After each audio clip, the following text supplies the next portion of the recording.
নতুন প্রজন্মকে সিলেটের ইতিহাস, ঐতিহ্য, ভাষা, সংস্কৃতি, কৃষ্টি ছড়িয়ে দেওয়ার লক্ষ্য নিয়ে মিশিগানে হতে যাচ্ছে বিশ্ব সিলেট সম্মেলন ২০২৫। বিশ্ব সিলেট সম্মেলনকে সামনে রেখে সাংবাদিকদের সাথে এক মতবিনিময় সভা অনুষ্ঠিত হয়েছে। রোববার ১২ এপ্রিল ওয়ারেন শহরের আলিফ রেস্টুরেন্টে এ মতবিনিময় সভা অনুষ্ঠিত হয়।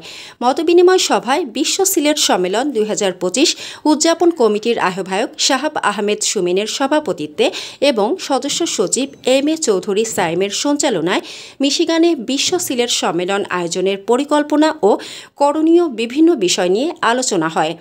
এ সময় সাংবাদিকবৃন্দ ছাড়াও উপস্থিত ছিলেন মিশিগানের বিভিন্ন রাজনৈতিক, সামাজিক ও সাংস্কৃতিক সংগঠনের নেতৃবৃন্দ।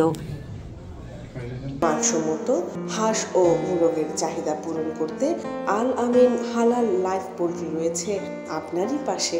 আমরা হাঁস, মোরগ, কবুতর, কোয়েল, টার্কি ও খরগোশ পাইকারি মূল্যে বিক্রয় করি।